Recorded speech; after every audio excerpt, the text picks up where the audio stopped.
merong isang parent and lumapit siya sa akin, sabi niya sa akin, Sir Ray, baka pwede namang habaan mo yung lesson ng anak ko, gawin mo 2 hours para mas mabilis yung progress niya at para mas marami siyang matutunan. Yan, okay. So, the question is, totoo ba yun?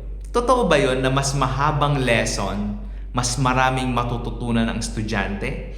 Totoo ba na mas mabilis ang progress kapag mahaba yung lesson? Totoo ba yun? No? So let me answer these questions based on my experience. The answer is no. Hindi po totoo yun. Hindi po totoo na mas mahaba yung lesson mo, mas mabilis yung progress mo or mas marami kang matututunan. Hindi po totoo yun. No? Bakit po? Ba't ganon, Sir Ray? Dapat mas marami akong matutunan. Okay, let me explain this. Alam niyo po, majority of our students, yung kanilang edad is from 7 years old hanggang 13 years old or 14 years old. Minsan may adult pa po kami.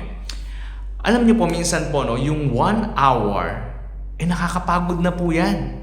Nakakapagod na po yan. Nakakapagod po yan in a sense na minsan yung sinasabi ng teacher or yung instruction ng teacher, minsan parang hindi na pumapasok doon sa isip ng ating mga students dahil pagod na po sila. No? So, hindi po totoo na marami kang matututunan kapag mahaba yung lesson mo. Lalo na siguro kung ang estudyante mo ay 7 years old. No? Inip na po yun. Pagod na po yun sa 1 hour. So, hindi po totoo yun na kung mahaba ang iyong lesson, marami kang matututunan dahil pagod ka na. No?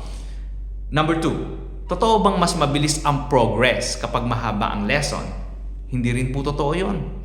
Kasi po, ano po ang nakakapagpabilis ng progress ng ating mga music student? Practice. Yan po ang totoo. Practice. Kung masipag kang mag-practice sa bahay, mas mabilis ang progress mo. So you attend the lesson for 1 hour. So, lahat ng sinasabi ni teacher, lahat ng instruction niya, i-absorb mo. No? And then you apply that kapag nasa bahay ka na. No? Mag-practice ka sa bahay araw-araw. Lahat ng sinabi ni teacher, gawin mo araw-araw. Bibilis ang progress mo. Pero yung lesson, hindi rin. Hindi rin. Kasi magbibigay na ng instruction si teacher dyan eh. Pero yung application, nasa sa'yo yun. No? Nasa sa'yo yun. Kung paano mo siya ipapractice. Pag nag-practice ka ng nag-practice, mabilis yung progress mo.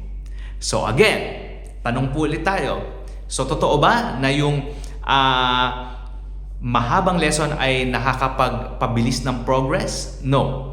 So totoo ba na yung mahabang lesson mas marami kang matututunan? No.